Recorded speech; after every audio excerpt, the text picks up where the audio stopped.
Isang mapagpalang araw sa inyong lahat, mga minamahal naming taga-subaybay. Kumusta ang inyong mga puso ngayong hapon? Handa na ba kayong sumama sa akin sa isang bagong yugto ng pag-ibig, sakit at pagbangon? Gaya ng dati, narito ako upang ibahagi ang isang kwentong tiyak na kakatok sa inyong mga damdamin at mag-iiwan ng tatak sa inyong isipan. Sabi nila, ang kagandahan daw ay isang kapangyarihan. Ito ang susi sa pinto ng tagumpay, ang yaman na hinahangad ng marami. Pero paano kung sa isang iglap, ang mukhang iyong pinag-ingatan ay maging sanhi ng iyong pagbagsak? Paano kung ang taong tinuring mong kapatid ang siya ring dudurog sa iyong pangarap? Handa na ba kayo? Huminga ng malalim. Simulan na natin ang kwento ni Yasmin. Ang ingay ng palakpakan ay parang isang malakas na alon na humahampas sa bawat sulok ng malaking auditorium. Nakakasilaw ang mga spotlight, pero para kay Yasmin, ito ang kanyang mundo. Sa bawat hakbang niya sa mahabang rampa, ramdam niya ang bigat at dulas ng suot niyang gold sequined gown na tila balat ng isang diwata. Siya si Yasmin Diwa, ang hiyas ng runway, ang mukhang nakapaskil sa bawat billboard sa kahabaan ng EDSA. Sa gabing ito, sa huling rampa ng Fashion Week, alam niyang nasa kanya ang lahat ng mata. Ang kanyang nakangiti ay perpekto, mga labing mapupula, ilong na matangos, at mga matang tila nangungusap. Sa dulo ng entablado, huminto siya at lumingon. Ang kanyang bawat pose ay tinititigan ng mga kamera. Sa kanyang isip, isa lang ang hinahanap niya, ang kanyang asawang si Gab. Pero sa gitna ng maraming tao, ang nakita niya ay ang kanyang matalik na kaibigang si Oriol na nakatayo sa gilid ng backstage at nakangiti sa kanya. Isang ngiting hindi niya mabasa. Pagkatapos ng show, sinalubong siya ng gulo sa backstage. Mga stylist na nagmamadaling ayusin ang kanyang susunod na susuotin. Mga reporter na gustong makakuha ng interview. At ang amoy ng hairspray at mamahaling pabango na humahalo sa hangin. Yes! Ang galing mo, Bes! Masayang bati ni Oriol habang lumalapit at mahigpit siyang niyakap. Salamat, Oriol. Nakita mo ba si Gab? Sabi niya darating siya bago matapos ang final walk ko.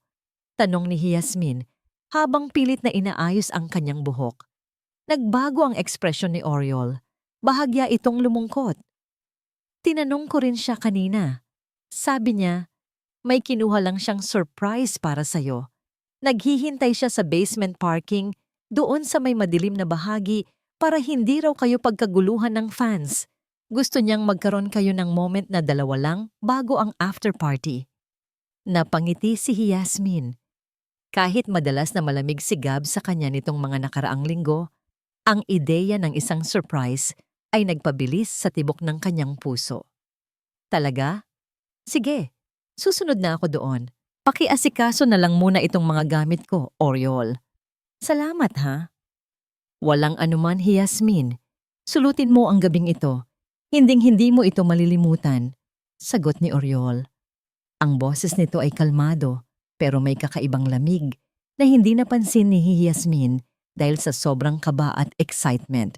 Dali-daling bumaba si Yasmin sa basement.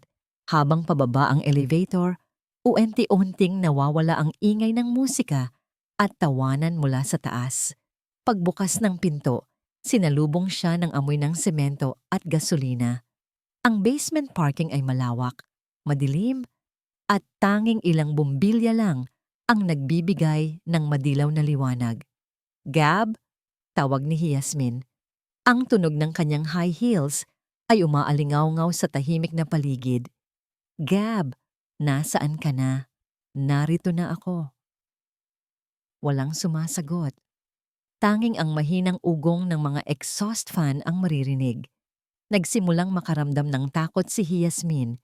Nilabas niya ang kanyang cellphone para tawagan ng asawa, pero walang signal sa ilalim.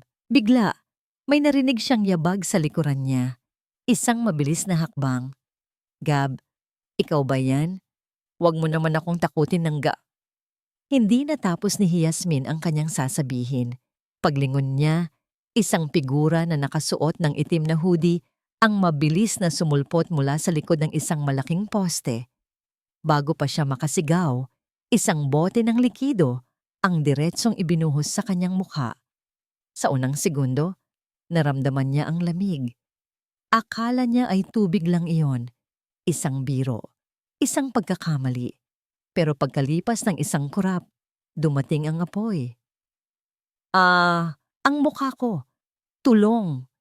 Isang matinding sakit na hindi kayang ilarawan ng kahit anong salita ang lumamon sa kanyang buong mukha. Para siyang binuhusan ng kumukulong mantika na unti-unting tumatagos sa kanyang balat, hanggang sa kanyang kalamnan, hanggang sa kanyang buto. Ang amoy ng nasusunog na laman ay humalo sa masangsang na kemikal na paluhod si Yasmin sa maruming semento. Ang kanyang gold gown na simbolo ng kanyang tagumpay ay nag-usot at nadumihan. Sinubukan niyang haplusin ang kanyang mukha, pero lalong humapdi. Ang kanyang mga mata ay parang tinutusok ng libo-libong karayom. Tulong! Gab! Oriol! Tulungan niyo ako! Sa gitna ng kanyang pag-iyak at pagdaing, nakita niya ang anino ng taong gumawa nito. Hindi ito tumakbo agad. Nanatili itong nakatayo ng ilang segundo, pinapanood ang kanyang paghihirap. At bago ito tuluyang lumayo, narinig ni Yasmin ang isang mahinang tawa. Isang tawa na pamilyar sa kanyang pandinig. Nagsimulang magdilim ang paningin ni Yasmin. Ang sakit ay naging manhid at ang mundo ay unting nawalan na ng tunog. Ang huling naalala niya bago siya nawalan ng malay ay ang malamig na semento sa kanyang pisngi at ang katotohanang sa isang iglap, ang reyna ay nawalan na ng korona at ng mukha. Puti. Lahat ng nakikita ni Yasmin ay puro puti. Noong una, akala niya ay nasa langit na siya. Pero ang amoy ng luma at matapang na alkohol kasabay ng ritmong tunog ng heart monitor. Beep! Beep! Beep! Ang nagpaalala sa kanya na buhay pa siya. Buhay pa siya. Pero bakit parang mas gusto na lang niyang pumanaw? Sinubukan niyang igalaw ang kanyang mga kamay, pero mabigat ang mga ito. Sinubukan niyang magsalita, pero ang kanyang lalamunan ay parang tuyot na lupa. At ang kanyang mukha, ramdam niya ang kapal ng mga benda na nakabalot sa kanyang ulo.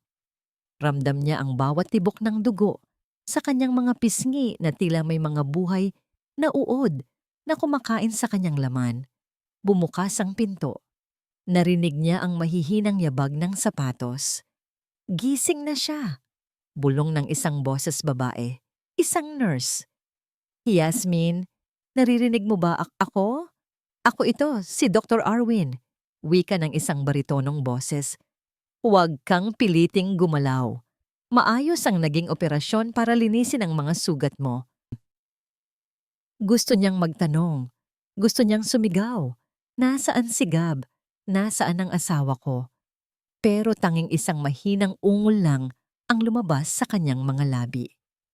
Nandito ang asawa mo sa labas, Yasmin, pero kailangan nating palitan ang mga benda mo ngayon. Gusto mo bang makita? Tumango si Yasmin. Kahit natatakot, kailangan niyang malaman. Kailangan niyang makita kung ano ang natira sa hiyas ng runway. Dahan-dahang tinanggal ng doktor ang mga layer ng gauze. Sa bawat pag-ikot ng benda, tila unti-unting hinuhubaran si Yasmin ng kanyang dangal. Nang matapos ang huling piraso, naramdaman niya ang lamig ng aircon sa kanyang hilaw na balat. Inabutan siya ng nurse ng isang maliit na salamin. Nanginginig ang kamay ni Yasmin habang tinatanggap ito. Itinaas niya ang salamin. Nanigas ang buong katawan ni Yasmin. Ang babaeng nasa salamin, hindi iyon siya. Ang makinis at maputing balat ay napalitan ng mapula, itim at kulukulubot na laman. Ang kanyang kanang pisngi ay tila natunaw, at ang bahagi ng kanyang kilay ay wala na. Ang kanyang mga labi, na dati ay paborito ng mga makeup artist, ay baluktot na ngayon. Hindi ito ako. Bulong niya. Ang boses ay garalgal at halos hindi makilala. Yasmin, makinig ka.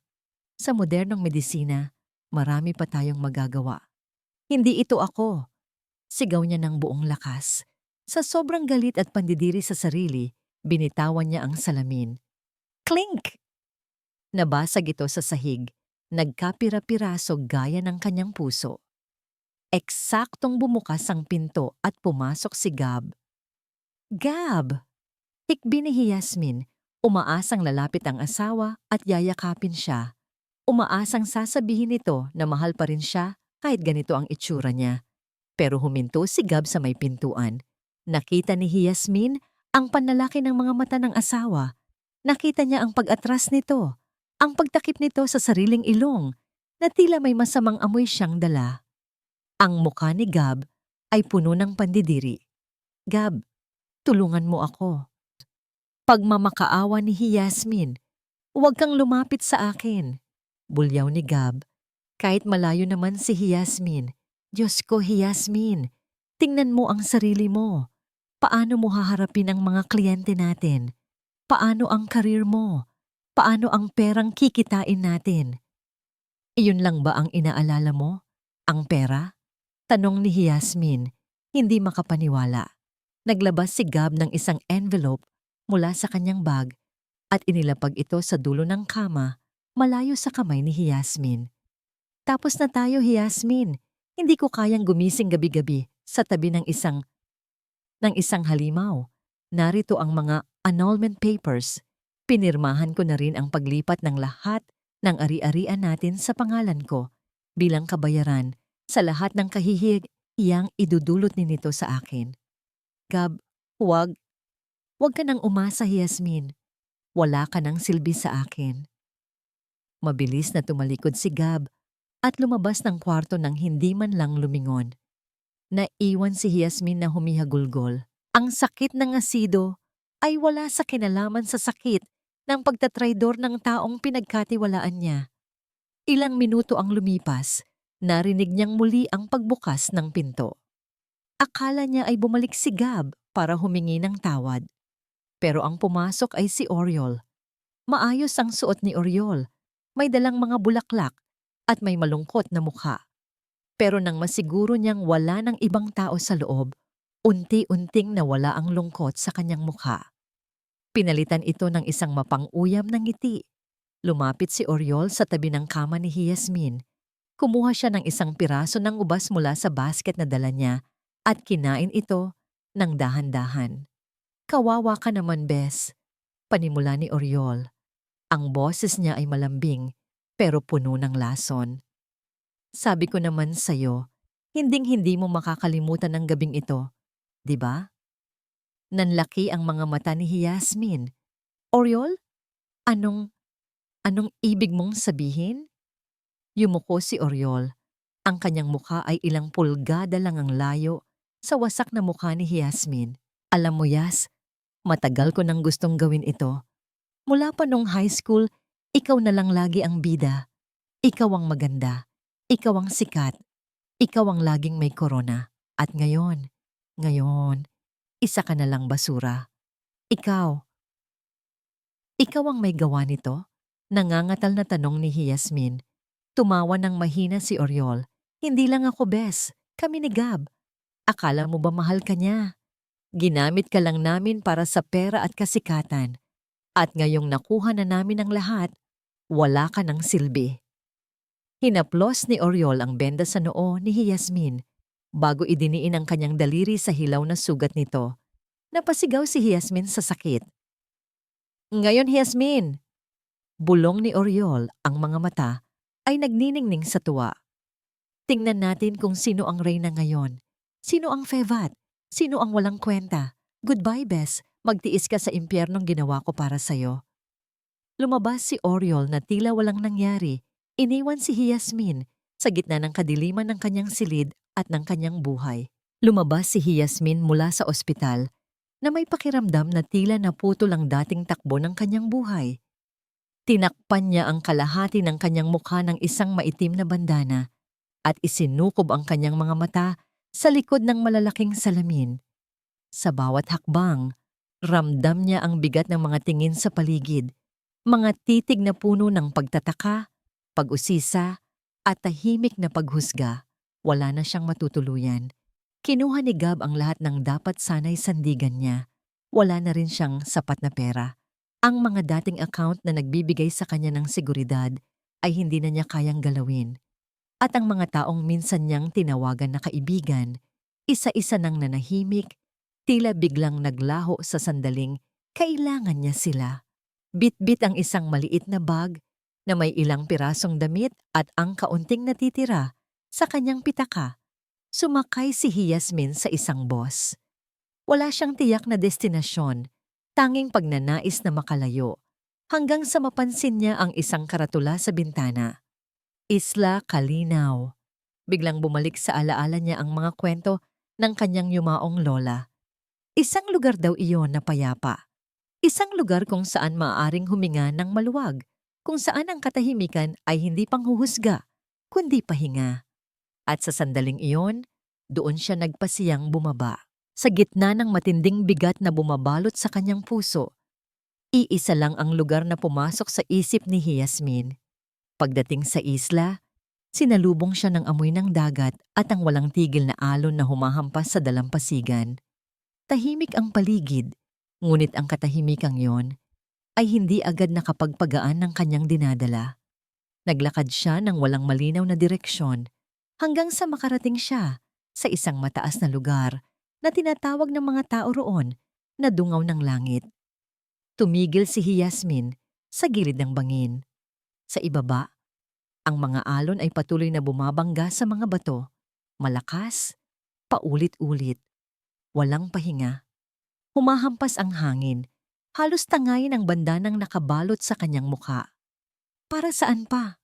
Mahinang bulong niya sa sarili. Dumulas ang kanyang mga luha sa ilalim ng benda, hindi dahil sa sakit ng katawan, kundi dahil sa bigat ng lahat ng nawala.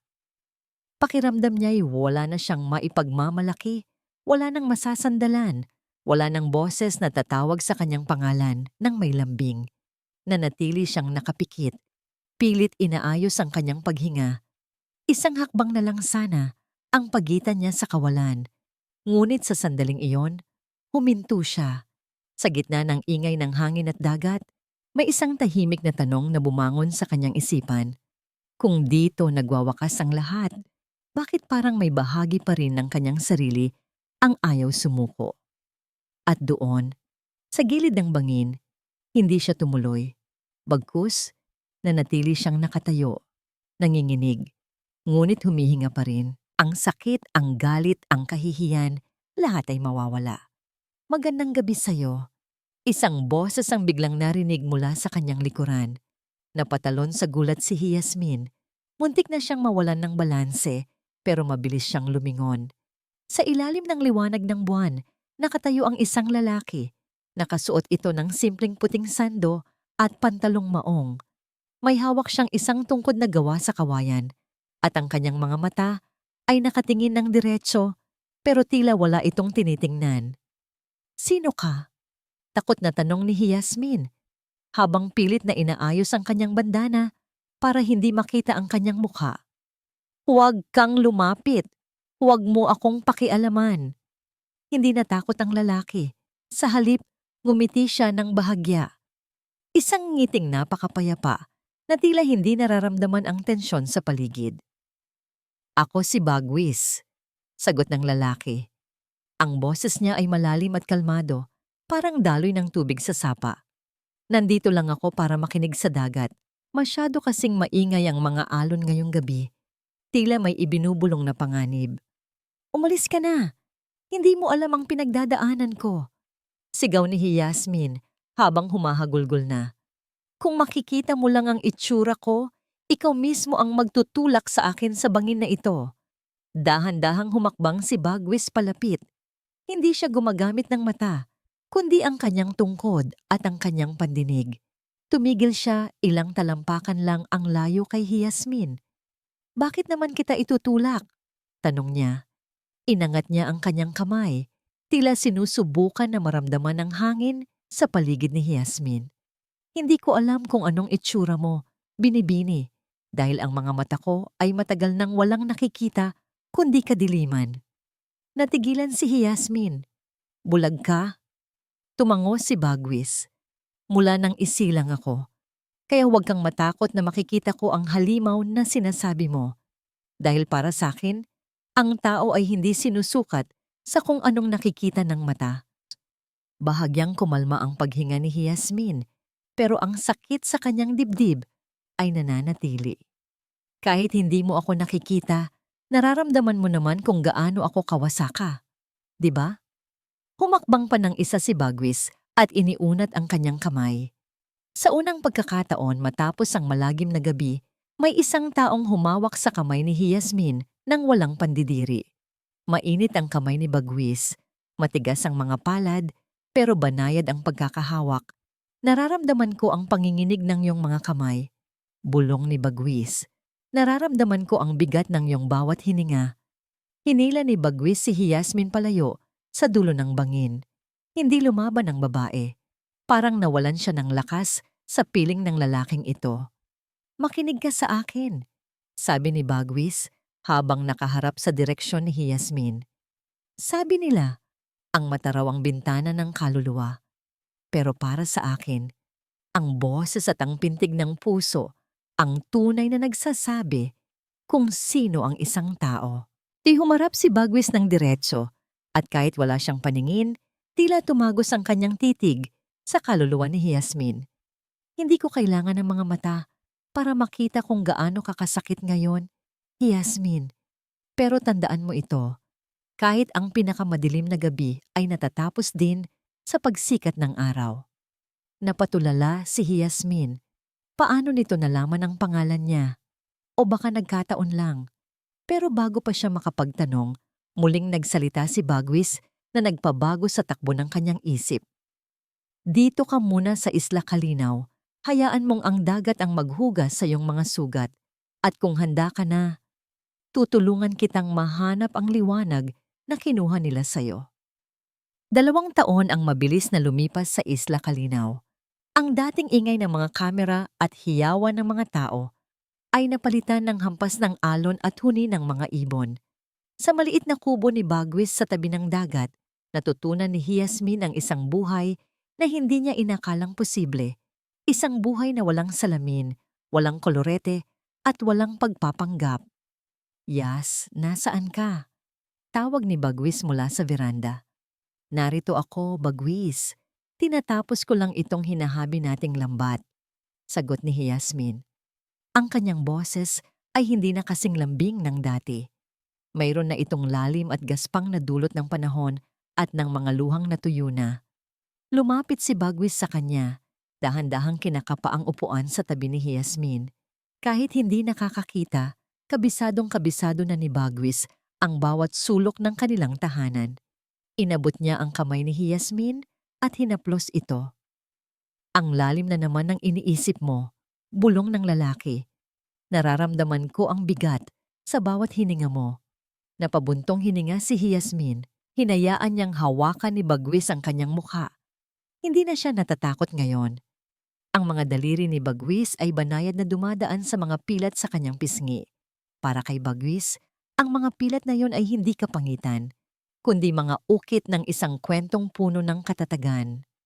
"Bagwis, sapat na ba itong katahimikan?" tanong ni Yasmin. "Sabi mo, ang dagat ang maghuhugas sa mga sugat ko. Hilom na ang balat ko, pero ang puso ko, tila mas lalong nag-aalab." "Ang hihilom sa puso mo ay hindi ang dagat, Yas, kundi ang pagpapatawad sa sarili mo," sagot ni Bagwis. Umiling si Yasmin kahit alam niyang hindi iyon nakikita ng kasama. "Paano ko mapapatawad ang sarili ko kung ang mga taong kumuha ng lahat sa akin ay namumuhay ng marangya? Kagabi, nakarinig ako ng balita sa radyo ni Aling Nena sa palengke. Si Oriol. Siya na ang bagong mukha ng Oriol Cortez Fashion House. At si Gab, asawa na niya ito." Naramdaman ni Yasmin ang paghigpit ng hawak ni Bagwis sa kanyang kamay. "Gusto mo bang bumalik, di ba?" Kailangan kong bumalik bagwis. Matigas na sabi ni Yasmin. Hindi para makuha ang korona ko, kundi para ipakita sa kanila na ang asidong ibinuhos nila ay hindi nakatunaw sa aking pagkatao. Itinunaw lang nito ang aking kahinaan. Tumayo si Yasmin at pumasok sa loob ng kubo. Kinuha niya ang isang kahon na matagal na niyang itinatago. Sa loob nito ay ang kanyang bagong sining, mga maskara. Pero hindi ito ordinaryong maskara. Gawa ito sa pinaghalong luwad, pilak at mga kristal mula sa isla. Ang bawat isa ay isang obra maestra na idinisenyo para takpan ang kalahati ng mukha habang ang kabilang bahagi ay nagpapakita ng misteryo. Iinuot niya ang isang maskarang kulay itim at pilak.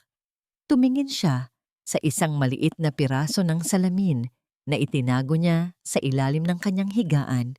Hindi na siya si Yasmin Diwa, ang biktima. Mula ngayon, bulong niya sa sarili habang binabago ang tono ng kanyang boses upang maging mas seryoso at malamig. Ako na si Madam 8. Yas, tawag ni Bagwis mula sa pinto. Kung yan ang desisyon mo, hindi kita pipigilan. Pero tandaan mo, ang paghihiganti ay parang asido rin. Kung hindi ka mag-iingat, baka pati ang natitirang bahagi ng kaluluwa mo ay matunaw rin nito. Lumapit si Yasmin kay Bagwis at sa huling pagkakataon ay hinalikan ito sa pisngi.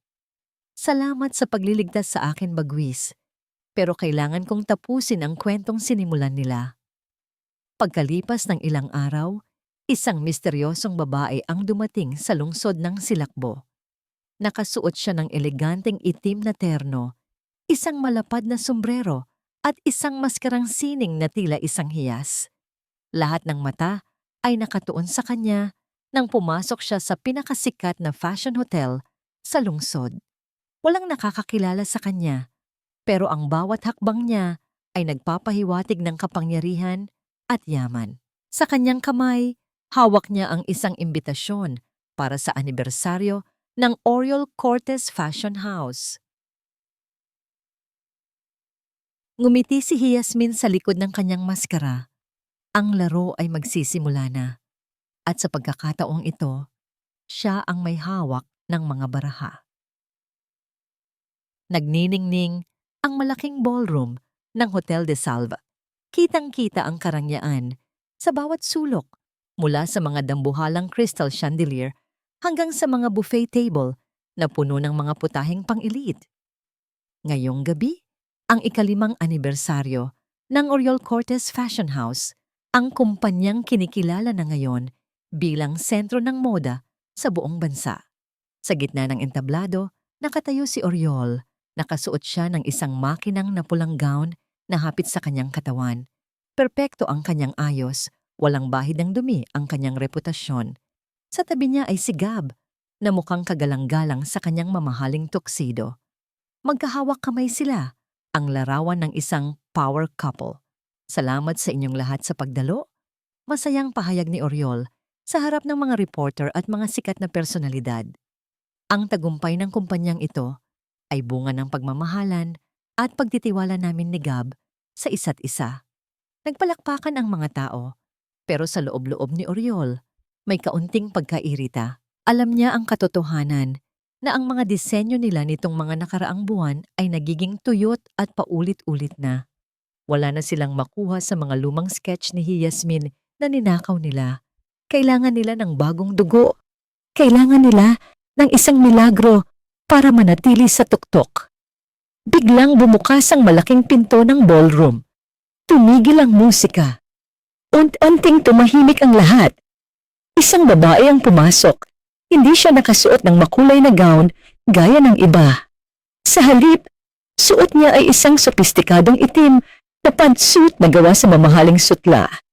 Isang malapad na sombrero ang nakatabing sa kanyang buhok at ang kalahati ng kanyang muka ay natatakpan ng isang napakagandang maskara, pilak na may mga ukit na tila mga dahon ng ginto.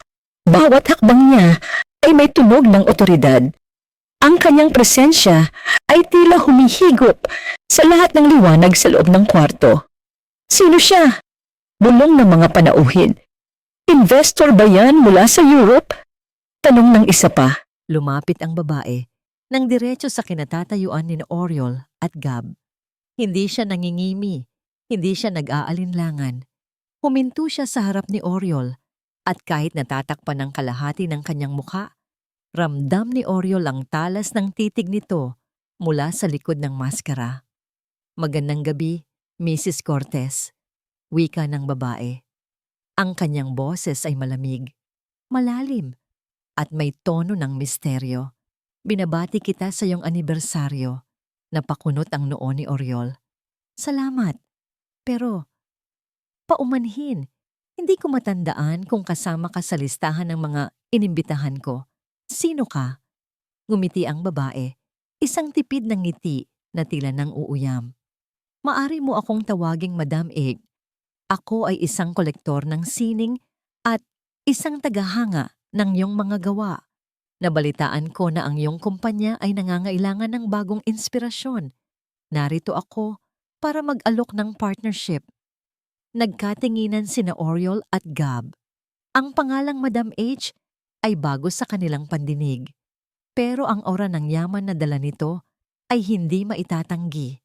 Partnership? Tanong ni Gab, habang sinusuri ang babae mula ulo hanggang paa. Anong klaseng partnership? Naglabas si Madam H ng isang maliit na tablet mula sa kanyang bag at ipinakita ang isang disenyo. Isang disenyo ng maskara at gown na mas maganda, mas bago, at mas matapang kaysa sa kahit anong nagawa ni Oriol. Nanlaki ang mga mata ni Oriol. Iyon ang sining na hinahanap niya, ang sining na magliligtas sa kanyang bumabagsak na reputasyon. Ang mga disenyo ko ay hindi lang basta damit, sabi ni Madam H. Ito ay mga baluti, para sa mga taong may itinatagong lihim, para sa mga taong gustong bumangon mula sa abo. Interesante, sabi ni Oriol, napilit na itinatago ang kanyang pananabik. Gusto ko ang iyong estilo. Madam H, siguro ay maaari tayong mag-usap ng mas masinsinan sa opisina ko bukas? Inaasahan ko yan, sagot ni Madam H. Iniiunat ni Madam H ang kanyang kamay para sa isang pakikipagkamay. Inabot ito ni Oriol. Sa sandaling magdampi ang kanilang mga balat, biglang naramdaman ni Oriol ang isang matinding lamig na gumapang mula sa kanyang palad hanggang sa kanyang braso. Parang may kuryenteng dumaloy sa kanyang katawan, isang pamilyar na pakiramdam na tila nagpagising sa isang takot na matagal na niyang ibinaon. Tiningnan ni Oriol ang kamay ni Madam H. May suot itong itim na lace na guwantes, pero sa ilalim nito, naramdaman ni Oriol ang gaspang ng balat ng babae. Bahagyang lumapit si Madam H sa tenga ni Oriol at bumulong. Sapat lang para sila lang dalawa ang makarinig. Mag-ingat ka sa mga hawak mo, Oriol. Baka sa susunod ay kusa na itong mapaso. Binitawan ni Madam H ang kamay ni Oriol at tumalikod na parang walang nangyari. Iniwan niyang nakatayo si Oriol sa gitna ng ballroom. Nanginginig ang mga tuhod at biglang pinagpawisan ng malapot. Oriol? Anong problema? Tanong ni Gab. Hawak ang balikat ng asawa. Wala. Wala lang. Nauutal na sagot ni Oriol. Sinundan niya ng tingin ang papalabas na si Madam H. Bakit ang boses na yon ay tila narinig na niya noon? Bakit ang lamig ng babaeng iyon ay tila amoy ng asido at semento? Ang opisina kung saan nakaupo ngayon si Yasmin ay dati niyang pag-aari. Ang bawat sulok ng silid na ito ay dinesenyo niya, mula sa kulay ng dingding hanggang sa malalaking bintana na nakaharap sa skyline ng lungsod. Pero ngayon, ang pangalan sa pintuan ay hindi na sa kanya. Ito na ang kaharian ni Oriol. Kape, Madam H? Alok ni Gab. Tumingin si Yasmin kay Gab. Kitang-kita niya ang paghanga sa mga mata ng dating asawa. Hindi siya nito nakikilala. Para kay Gab, siya ay isang misteryosong bilyonarya na may dalang swerte. Nakakatawa. Ang lalaking sumuka sa kanya noong siya ay wasak na, Ngayon ay halos lumuhod sa harap niya dahil sa bango ng pera. Salamat, Mr. Cortez. Malamig na sagot ni Yasmin. Hindi niya hinawakan ang tasa. Sa halip inilapag niya ang isang makapal na folder sa mesa. Narito ang plano para sa Kalinaw Collection. Ito ang magiging pinakamalaking fashion event sa kasaysayan ng bansa. Pero kailangan ko ng buong tiwala ninyo at kailangan ko ng sapat na pondo. Kinuha ni Oriol ang folder at mabilis na binasa ang nilalaman. Isang fashion show sa isang abandonadong bodega at kailangan namin ng 50 milyong piso para sa initial investment. Eksaktong 50 milyon, tugon ni Madam H. Ang materyales na gagamitin ay gawa sa purong pilak at mga kristal na ako lang ang may kontrol. Kung gusto ninyong bumalik sa internasyonal na eksena, ito ang tanging paraan. Pero kung nag-aalinlangan kayo, marami pang ibang fashion house ang naghihintay sa labas. Hindi, hindi! Mabilis na sabi ni Gab, sabay tingin ng matalim kay Oriol. Kaya naming ibigay yan, hindi ba mahal? Nakita ni Yasmin ang pagdadalawang isip sa mukha ni Oriol. 50 milyon! Halos lahat na yan ng natitirang liquid assets ng kumpanya Gab. Masyadong malaking sugal ito. Sugal? Oriol, tingnan mo ang mga disenyo niya. Ito ang magliligtas sa atin. Giit ni Gab. Lumapit siya kay Madam H at hinawakan ang sandalan ng upuan nito. Isang galaw na tila nagpapahiwatig ng pagkapit sa bagong pagkakataon. Huwag kang mag-alala, Madam. Gagawan namin ng paraan. Ngumiti si Yasmin sa likod ng kanyang maskara. Alam niya ang kahinaan ng dalawa. Si Oriol ay takot na malampasan at si Gab ay gahaman sa pera. Pinapanood niya kung paano sila unti-unting nagtatalo sa harap niya. Ang pulot na inaalok niya ay may kasamang lason na unti-unting papasok sa kanilang sistema. Matapos ang pulong, nagpaalam na si Madam H. Pero bago siya tuluyang lumabas, sinabi niya kay Oriol na may naiwan siyang gamit sa conference room. Habang naglalakad pabalik, napansin niya ang isang lumang drawer sa gilid ng hallway. Isang drawer na dati niyang pinagtataguan ng mga mahahalagang dokumento. Nakabukas ito ng bahagya. May isang lumang cellphone na nakapatong sa ibabaw ng mga papel, tila itinapon na at hindi na ginagamit. Kinuha niya ito. Iyon ang lumang phone ni Gab. Ang phone na ginagamit nito noong panahon na bago pa ang trahedya. Sa hindi maipaliwanag na dahilan, hindi ito binura o sinira. Dinala ni Yasmin ang phone sa kanyang sasakyan. Gamit ang isang charger na laging dala niya. Binuhay niya ang device. Kinakabahan siya. Ang kanyang mga kamay ay nanginginig habang hinihintay na mag-on ang screen. Pumunta siya sa voice recordings. Isang file ang kumuha ng kanyang atensyon. Ang petsa? Iyon ang gabi ng show. Ang gabi ng kanyang huling rampa. Pinindot niya ang play. Ang unang narinig niya ay ang ingay ng hangin. Tila na sa loob ng isang sasakyan. Pagkatapos, ang boses ni Gab. Sigurado ka na ba rito, Oriol? Kapag ginawa natin ito, wala na talagang balikan, sabi ni Gab sa recording. Ang boses niya ay walang halong pag-aalinlangan, mas parang nagtatanong lang kung handa na ang kagamitan. Huwag kang maging mahina, Gab, sagot ng boses ni Oriol. Isipin mo ang insurance, isipin mo ang kumpanya. Kapag nawala ang mukha niya, wala na siyang silbi sa mundo. Ikaw ang makukuha ng lahat ng pera at ako ang papalit sa pwesto niya. Plano nating dalawa ito, di ba? Narinig ni Yasmin ang malamig na tawa ni Gab. Sabagay, mas madali nga namang makuha ang pera kung biktima ang asawa ko kaysa kung hihiwalayan ko lang siya. Sige, gawin mo na.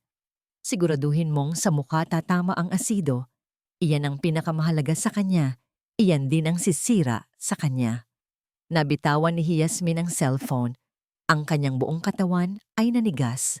Ang akala niya noon, si Oriol lang ang may kasalanan.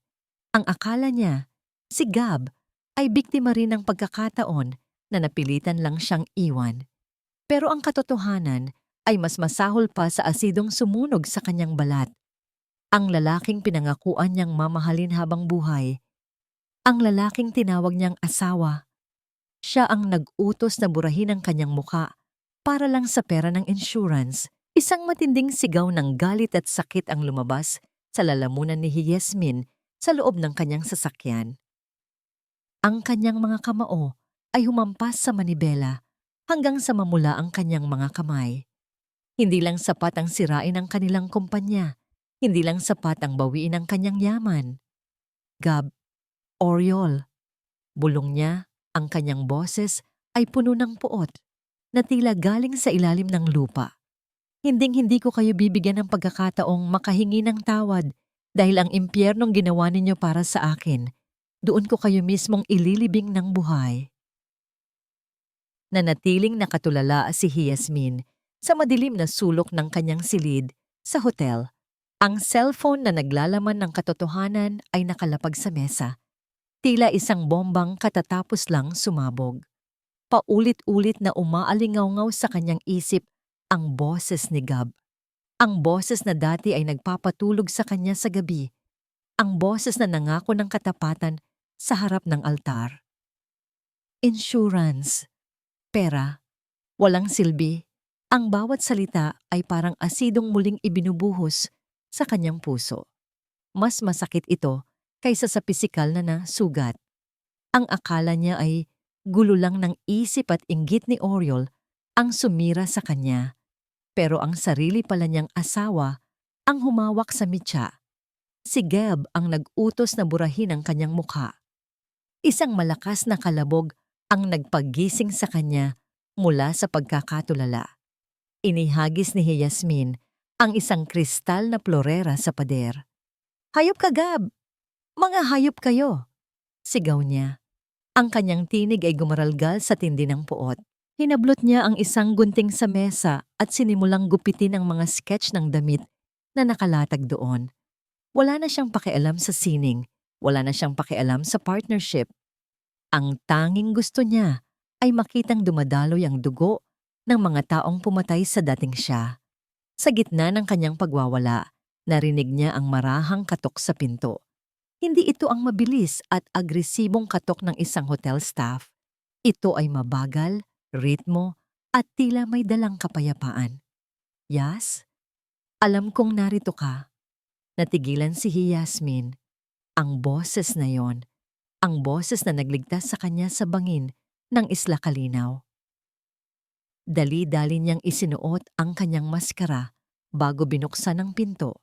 Doon, nakatayo si Bagwis. Hawak niya ang kanyang kawayang tungkod, suot ang isang simpleng polo shirt, at ang kanyang mga mata ay nananatiling nakatingala sa kawalan.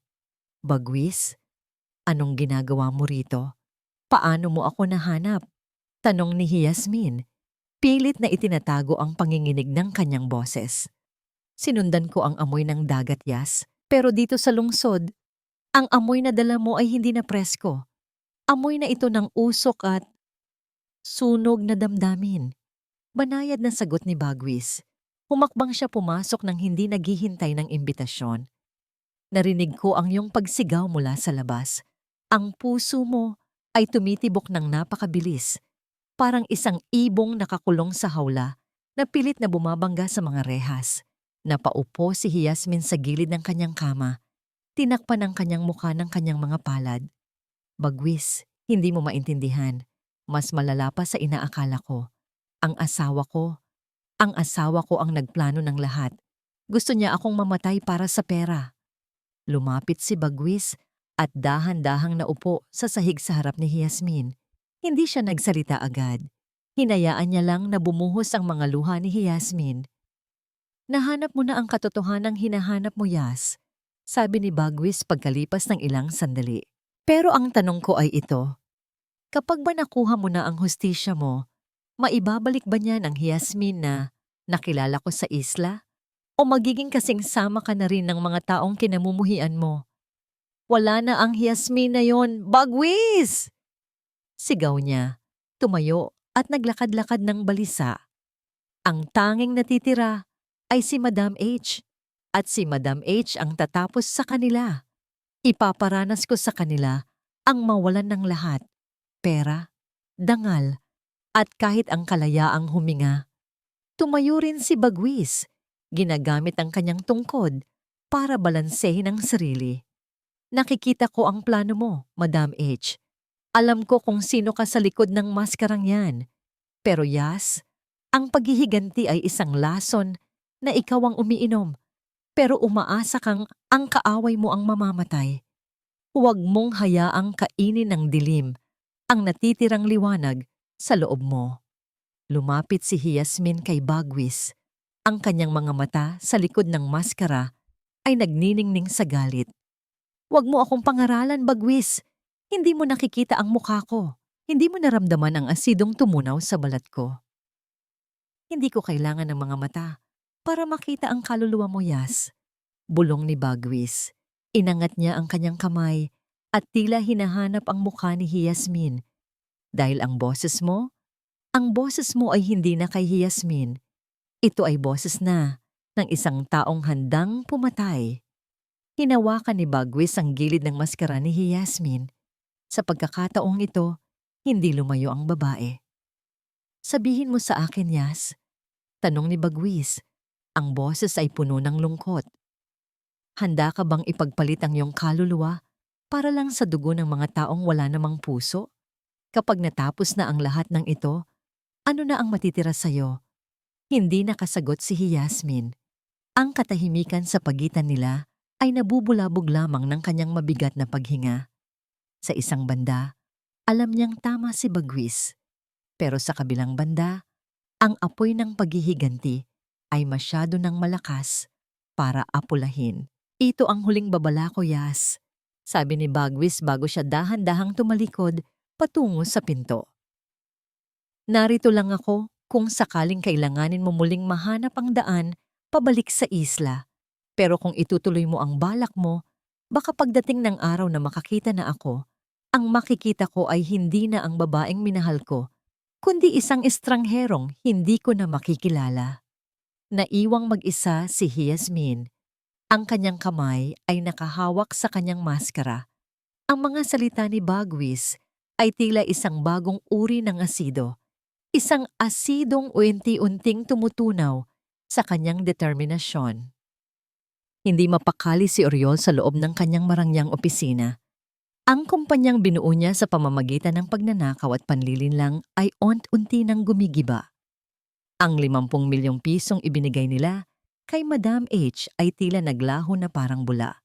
Wala pa silang nakikitang kahit isang pirasong damit, tanging mga pangako at mga sketch na hindi pa rin nabubuo. Gab, nasaan na ang mga investor? Sigaw ni Oriol sa kanyang asawa na kapapasok lang. Gulo-gulo ang buhok ni Gab at halatang hindi nakatulog. Wala na, Oriol. Nabalitaan nila na baon na tayo sa utang. Ang mga bangko, tinatawagan na ako bawat minuto. Pati ang mga kagamitan sa factory, balak na nilang hatakin. Paano nangyari ito? Bulong ni Oriol habang nanginginig ang mga kamay. Nasa itaas na tayo, Gab. Tayo ang hari at reyna ng industriyang ito. Dahil kay Madam H, bulyaw ni Gab. Masyado tayong nagtiwala sa kanya. At ngayon, hindi na siya sumasagot sa mga tawag ko. Biglang bumukas ang pinto ng opisina. Pumasok si Madam H. Suot ang kanyang itim na terno at ang kanyang nagniningning na pilak na maskara. Kalmado siya. Tila walang pakialam sa gulo na nangyayari sa paligid. Madam H, dinaluhan siya ni Oriol. Salamat at dumating ka. Kailangan nating ilunsad ang collection ngayon na. Mamamatay na ang kumpanya namin. Tumingin si Madam H sa kanila. Ang kanyang mga mata sa likod ng maskara ay malamig pa sa yelo. Huwag kayong mag-alala. Nakahanda na ang lahat. Bukas ng gabi, gaganapin ang pinakahihintay nating show. Bukas? Tanong ni Gab. Tila nakahinga ng maluwag. Saan? Saan gaganapin? Sa lumang bodega sa dulo ng kalsada ng Sansinag. Sagot ni Madam H. Doon sa abandonadong lugar kung saan ang katahimikan ay sapat na para marinig ang bawat bulong ng sining.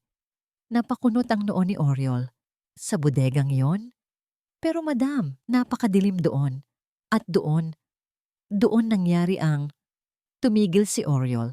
Hindi niya kayang sabihin. Yun ang lugar kung saan nila ipinatapon si Yasmin pagkatapos ng trahedya. Iyon ang lugar na puno ng masasamang alaala. Iyon ang tema ng ating show, Oriol. Wika ni Madam H, ang boses ay tila isang kanta ng kamatayan. Ang pagbangon mula sa abo. Ano pang mas magandang lugar kundi ang lugar kung saan may isang bagay na namatay at may isang bagay na muling isisilang. Pero wala tayong pambayad sa mga modelo. Wala tayong pambayad sa security. Kiit ni Gab. Ako na ang bahala sa lahat, sagot ni Madam H. Ang kailangan nyo lang gawin ay sumipot. Kayo ang bida sa gabing ito. Kayo ang magpapakita sa mundo na sa gitna ng dilim. Kayo pa rin ang nagwawagi. Inilapag ni Madam H ang isang huling kontrata sa mesa. Pirmahan nyo ito. Ito ang kasunduan na kapag naging matagumpay ang show, ang lahat ng utang ninyo ay mapupunta sa akin at ang kumpanya ay mananatiling sa inyo. Pero kapag hindi kayo sumipot, mawawala sa inyo ang lahat. Dali-daling pumirma sina Gab at Oriol at para sa kanila, ito ang huling hininga ng isang nalulunod. Hindi nila napansin ang bahagyang paggalaw ng labi ni Madam Hog, isang nangiting puno ng pait. Pagkaalis ni Madam H, may iniwan siyang isang maliit na kahon sa ibabaw ng mesa ni Oriol. May nakasulat na card, isang maagang regalo para sa aking matalik na kaibigan. Nanginginig ang kamay ni Oriol habang binubuksan ang kahon. Inaasahan niyang isang mamahaling alahas o isang pabango ang laman nito. Pero nang mabuksan niya, biglang nabitawan ni Oriol ang kahon.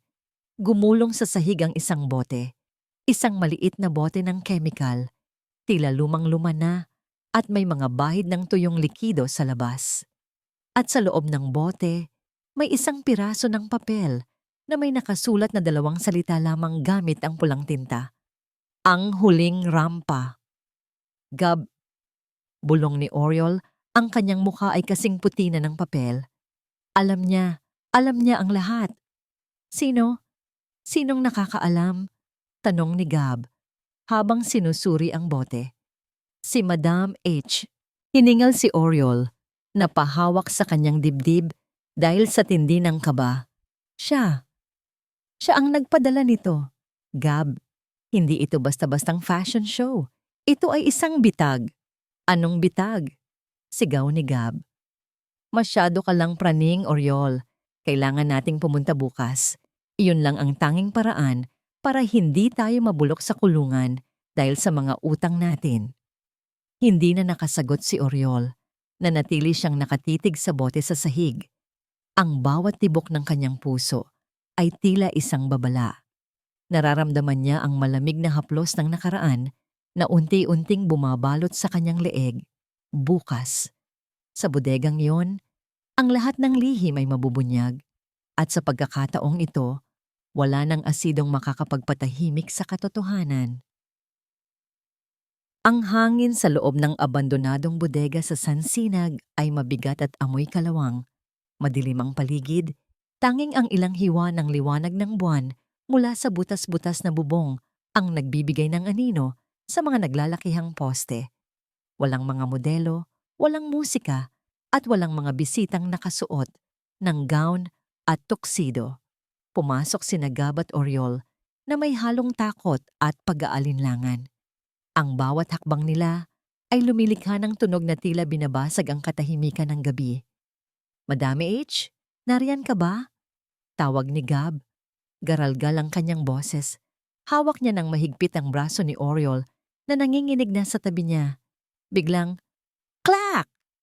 Isang malakas na spotlight ang bumukas sa gitna ng bodega. Tumama ang liwanag sa isang mahabang entablado na gawa sa lumang kahoy at bakal. Sa dulo ng entablado, nakatayo ang isang figura.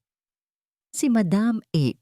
Suot niya ang kanyang huling obra maestra, isang gown na kasing itim ng gabi, na may mga ukit ng pilak na tila mga sugat na kumikinang. At sa kanyang mukha, naroon pa rin ang kanyang pilak na maskara.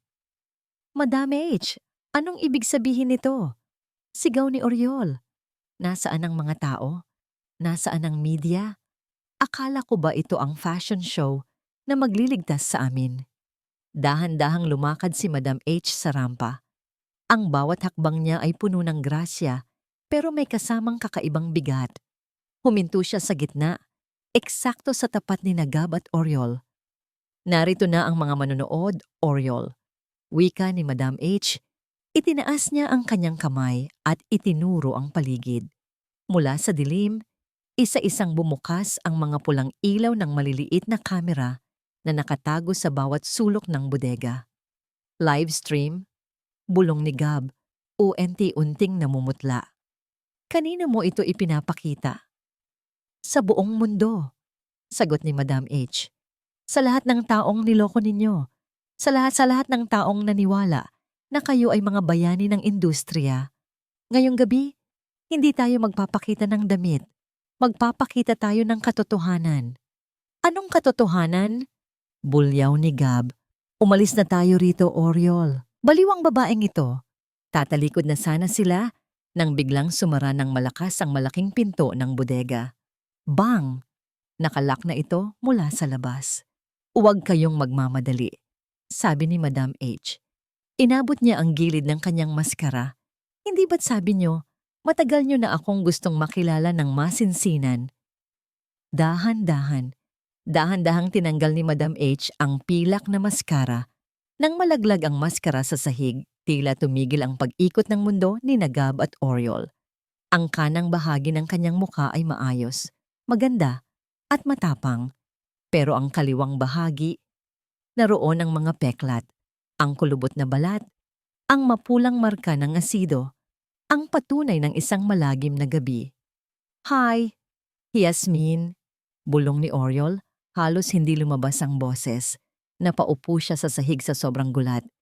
Yasmin, buhay ka? Nautal na sabi ni Gab, habang pilit na umaatras. Buhay ako, Gab, wika ni Yasmin. Ang kanyang boses ay tila galing sa ilalim ng lupa. Buhay ako para makita ang inyong pagbagsak. Akala niyo ba ay matatapos ang lahat sa asidong yon? Akala niyo ba ay mabaon sa limot ang ginawa ninyo? Yas, makinig ka. Lumapit si Gab, itinaas ang kanyang mga kamay, tila sumusuko. Napilitan lang ako. Si Oriol ang may kasalanan ng lahat.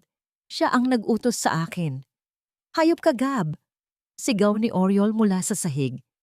Ikaw ang nagplano para sa insurance. Ikaw ang kumuha ng chemical. Nagkakantiyawan na kayo ngayon. Ngumiti si Yasmin, isang nangiting puno ng pait at suklam.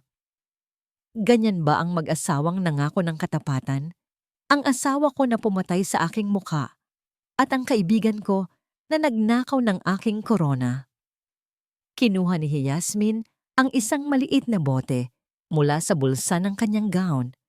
Isang bote na puno ng malinaw na likido. Huwag! Yasmin! Huwag! Sigaw ni Oriol, tinatakpan ang kanyang mukha. Patawarin mo kami. Ibibigay namin ang lahat. Ang kumpanya, ang pera, lahat.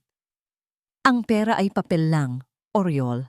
Ang kumpanya ay gusali lang, sabi ni Yasmin habang dahan-dahang bumababa mula sa entablado patungo sa kanila. Pero ang mukhang sinira niyo, iyon ang pagkatao ko. At ngayon, gusto kong malaman niyo kung gaano kasakit ang maramdamang unting natutunaw ang inyong mundo. Binuksan ni Yasmin ang bote. Ang amoy ng chemical ay agad na kumalat sa paligid. Yasmin, parang awa mo na. Pagmamakaawa ni Gab, lumuhod na siya sa harap ng dating asawa. Huwag mong gawin ito, mabubulok ka sa kulungan. Wala na akong pakialam sa kulungan, Gab, bulong ni Yasmin habang itinataas ang bote sa tapat ng mukha ni Oriol. Dahil ang mundong ginawa ninyo para sa akin nitong nakaraang 2 taon. Iyon ang tunay na kulungan. Ang bawat segundong lumilipas ay tila isang taon. Ang takot sa mga mata ni Gab at Oriol ay sapat na sanang maging kabayaran. Pero ang puot ni Yasmin ay hindi pa rin napapawi. Handa na ba kayong makita ang huling rampa? Itinaas ni Yasmin ang bote at sa isang mabilis na galaw, inihagis niya ang laman nito diretso sa mukha ni Oriol. Isang matinis at nakakabinging tili ang pumuno sa buong bodega. Napahiga si Oriol sa sahig, gumulong-gulong habang hawak-hawak ang kanyang mukha. Ah! Ang mukha ko! Gab! Tulong! Nasusunog ako! Hiyaw ni Oriol. Ang kanyang boses ay puno ng matinding takot at pagsisisi. Patawad, Yasmin! Patawad! Ako ang nagbuhos. Ako ang may hawak ng bote noon. Pero si Gab ang bumili. Si Gab ang nag-utos sa akin dahil kailangan namin ng pera. Patawarin mo ako. Huwag mo lang akong gawing halimaw. Si Gab naman ay nakasandal sa poste, nanginginig at umiiyak. Yasmin, tama na. Nakuha mo na ang gusto mo. Sinabi na niya ang lahat. Aminado na kami. Pakawalan mo na kami rito. Tumayo lang si Yasmin sa tapat nila. Malamig ang kanyang tingin, walang bakas ng awa, pero wala ring bakas ng tuwa. Pinapanood niya ang dalawang taong sumira sa kanyang buhay habang namimilipit sila sa takot sa sahig. Lumipas ang ilang segundo, pagkatapos ay 1 minuto. Unti-unting huminto si Oriol sa pag-iyak. Napansin niyang bakit tila walang hapdi. Bakit walang amoy ng nasusunog na laman? Bakit hindi natutunaw ang kanyang balat? Dahan-dahan niyang idinilat ang kanyang mga mata. Kinapa niya ang kanyang pisngi. Walang sugat, walang apoy. Tanging malamig na likido lang na amoy rosas ang dumadaloy sa kanyang mukha. Anong nangyayari? Nauutal na tanong ni Oriol. Tiningnan niya ang kanyang mga kamay. Basa lang ang mga ito. Bakit hindi ako nasusunog? Ngumiti si Yasmin ng mapait. Inihagis niya ang walang lamang bote sa sahig. Dahil hindi ako katulad mo, Oriol. Hindi ako katulad ninyo ni Gab. Lumapit si Yasmin ng bahagya, sapat lang para makita nila ang bawat peklat sa kanyang mukha sa ilalim ng pulang ilaw ng mga kamera. Tubig lang yan, Oriol. Tubig na may bango ng mga bulaklak mula sa Isla Kalinaw. Wika ni Yasmin. Pero ang takot na naramdaman mo, ang takot na mawala ang kagandahan mo sa loob ng 1 segundo, iyan ang impyernong dinala ko sa'yo. At sa tindi ng takot mo, inamin mo ang lahat sa harap ng buong mundo. Itinuro ni Yasmin ang mga kamera na nakatago sa paligid. Naka-livestream tayo, di ba? Libo-libong tao ang nakapanood sa pag-amin ninyo. Ang mga pulis, malamang ay nasa labas na sila ngayon. Tila nabuhusan ng malamig na tubig si Gab. Yasmin, wag. Pag-usapan natin ito. Wala na tayong dapat pag-usapan, Gab. Putol ni Yasmin. Pinatay mo ang babaeng nagmahal sa'yo ng tapat para lang sa pera. Ngayon, tingnan natin kung anong magagawa ng pera mo sa loob ng selda. Eksaktong bumukas ang malaking pinto ng bodega. Hindi si Madam H ang lumabas, kundi ang mga operatiba ng pulisya na may dalang mga armas at posas. Ang liwanag mula sa kanilang mga flashlight ay tumama sa nanliliit na anyo ni Gab at Oriol. Gabriel Cortez, Oriol Montechillo, arestado kayo sa kasong frustrated murder at fraud. Malakas na pahayag ng opisyal. Habang pinoposasan ang dalawa, nagsimulang magwala si Gab. Hindi ako. Si Oriol ang gumawa. Siya ang may pakana. Traidor ka, Gab. Traidor ka. Sigaw ni Oriol habang kinakaladkad sila palabas. Pinanood ni Yasmin ang pag-alis ng mga taong naging anino ng kanyang nakaraan. Dapat ay masaya siya. Dapat ay magaan ang loob niya. Pero habang tumatahimik ang bodega, naramdaman ni Yasmin ang isang matinding pangungulila. Ang paghihiganti ay hindi nagbalik ng kanyang dating mukha. Hindi nito binura ang mga peklat. Napaupo siya sa gilid ng entablado. Hinubad ang kanyang mamahaling sapatos at hinayaang pumatak ang mga luha sa kanyang wasak na pisngi. Sa gitna ng katahimikan, narinig niya ang tunog ng isang tungkod na tumatama sa semento. Tak, tak, tak. Tapos na, Yas. Isang boses ang narinig niya. Lumingon si Yasmin. Nakatayo si Bagwis sa may pintuan. Kahit hindi siya nakakakita, tila alam niya kung nasaan si Yasmin. Lumapit siya at tumabi sa kanya. Nakuha mo na ang hustisya mo, bulong ni Bagwis. Pero ngayong gabi, ang gusto kong malaman, nahanap mo na ba ang kapayapaan mo? Isinandal ni Yasmin ang kanyang ulo sa balikat ni Bagwis.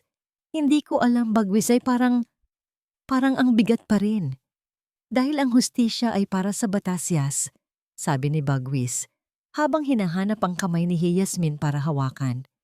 Pero ang paghilom, iyon ay para sa sarili mo. Halika na, bumalik na tayo sa isla. Doon, hindi mo kailangan ng maskara. Iniwan ni Yasmin ang kanyang pilak na maskara sa sahig ng madilim na bodega. Habang naglalakad siya palayo kasabay ni Bagwis, hindi na siya lumingon pa. Ang reyna ay tapos na sa kanyang rampa. Ngayon, ang babaeng si Yasmin naman ang magsisimulang mabuhay. Ang pagbabalik sa Isla Kalinaw ay tila pagbabalik sa sinapupunan. Tahimik, payapa, malayo sa ingay at paninira ng lungsod. Sa maliit na kubo ni Bagwis, sinimulan ni Yasmin na buyuin muli ang kanyang sarili. Hindi gamit ang tahi ng operasyon, kundi gamit ang sinulid ng pagpapatawad. Isang hapon, nakaupo si Yasmin sa dalampasigan, pinapanood ang paglubog ng araw. Sa unang pagkakataon, sa loob ng 2 taon, hindi na siya nagtatago sa likod ng bandana o salamin. Hinayaan niyang dampian ng ginintuang liwanag ng hapon ang bawat pilat sa kanyang mukha. Lumapit si Bagwis. Dala-dala ang isang tasa ng mainit na salabat. Naupo siya sa tabi ni Yasmin. Ang kanyang mga mata ay nakapikit na tila dinadama ang bawat simoy ng hangin. Nakahinga ka na, nang mas maluwag ngayon, Yas, sabi ni Bagwis kahit hindi niya ito nakikita. Naririnig ko sa boses mo, wala na ang bigat, wala na ang apoy. Ngumiti si Yasmin, isang totoong nangiti na umabot hanggang sa kanyang mga mata. Dahil sa'yo, Bagwis, tinuruan mo akong makita ang ganda sa kabila ng kadiliman. Tinuruan mo akong magpatawad. Hindi kita tinuruan si Yas. Ginising ko lang ang Yasmin na matagal nang natutulog sa loob mo. Sagot ni Bagwis. Hinawakan ni Yasmin ang kamay ni Bagwis. Ang mga kamay na ito, magaspang. Dahil sa paggawa ng lambat at pag-ukit ng kahoy, ang mga kamay na ito ang sumalo sa kanya noong nasa dulo na siya ng bangin. Bagwis! Bulong ni Yasmin. May halong kaba sa kanyang dibdib. Alam kong bulag ka, pero gusto kong malaman, ano ba talaga ang nakikita mo kapag hinahawakan mo ako? Ngumiti si Bagwis. Binitawan niya ang kamay ni Yasmin at dahan-dahang itinaas ito upang hawakan ang mukha ng babae. Ang kanyang mga daliri ay marahang gumapang sa bawat peklat, sa bawat kulubot na balat, na tila binabasa niya ang isang mapa. Ang nakikita ko, Yas, panimula ni Bagwis. Ang boses ay puno ng sinseridad. Ay hindi ang balat na sinira ng asido. Ang nakikita ko ay ang mga linya ng katapangan. Ang bawat peklat na ito ay isang kwento ng pagbangon. Ang bawat gaspang ay isang paalala na mas matibay ka kaysa sa apoy. Isang butil ng luha ang pumatak mula sa mata ni Yasmin. Hindi ito luha ng sakit, kundi luha ng pasasalamat. Ang mukha mong ito? Yes. Patuloy ni Bagwis. Para sa akin, ito ang pinakamagandang mapa sa buong mundo. Dahil ito ang mapa na nagdala sa akin sa pinakamalakas at pinakamabuting puso na nakilala ko. Hindi na napigilan ni Yasmin ang kanyang damdamin. Dahan-dahan siyang lumapit at hinalikan si Bagwis. Isang halik na puno ng pagtanggap, puno ng paghilom, at puno ng pag-ibig na hindi nakabatay sa kung anong nakikita ng mata. May sasabihin ako sa'yo, Yas, sabi ni Bagwis pagkatapos ng kanilang halik. Bukas, aalis ako papuntang Maynila. Biglang kinabahan si Yasmin. Bakit? Kit, iiwan mo na ba ako? Umiling si Bagwis at hinawakan ng mahigpit ang mga kamay ni Yasmin. Hindi kita iiwan, kailanman. May isang doktor sa Maynila na nagsabing may bagong teknolohiya para sa mga matang katulad ng sa akin. May maliit na pag-asa na baka makakita akong muli. Nanlaki ang mga mata ni Yasmin. Talaga? Bagwis, napakagandang balita niyan. Hindi ko alam kung magtatagumpay, Yas, sabi ni Bagwis. Pero kung sakaling magtagumpay, kung sakaling mabigyan ako ng pagkakataong makakita. May isang bagay lang akong gustong masilayan. Ano yon? Humarap si Bagwis sa direksyon ni Yasmin at sa unang pagkakataon, tila may liwanag sa kanyang mga matang matagal nang walang buhay. Ang unang bagay na gusto kong makita, Yas, bulong niya, ay ang babaeng nagturo sa akin kung paano magmahal sa dilim. Ikaw ang gusto kong makita. Lumipas ang isang buwan. Isang buwan na puno ng panalangin at paghihintay. Araw-araw, nakatayo si Yasmin sa dalampasigan, nakatingin sa karagatan, hinihintay ang pagbabalik ng bangkang magdadala kay Bagwis pabalik sa kanya. Isang hapon, natanaw niya ang isang pamilyar na bangka. Mabilis na tumibok ang kanyang puso. Hindi niya alam kung ano ang aasahan. Paano kung nabigo ang operasyon? O mas malala, paano kung nagtagumpay ito at ang makita ni Bagwis ay isang halimaw na hindi niya inakala? Dahan-dahang bumaba si Bagwis mula sa bangka. Wala na ang kanyang tungkod. Suot niya ang isang pares ng madilim na salamin at sa kanyang tabi nakaalalay ang doktor na nag-opera sa kanya. Tumakbo si Yasmin palapit. Bagwis! Napalingon si Bagwis sa direksyon ng kanyang boses. Ngumiti ito pero may halong kaba. Yas. Kamusta? Tanong ni Yasmin. Hindi maitago ang panginginig ng kanyang boses. Ang operasyon. Nagtagumpay ba? Tumango ang doktor. He was a perfect candidate. Pero kailangan pa rin nating mag-ingat.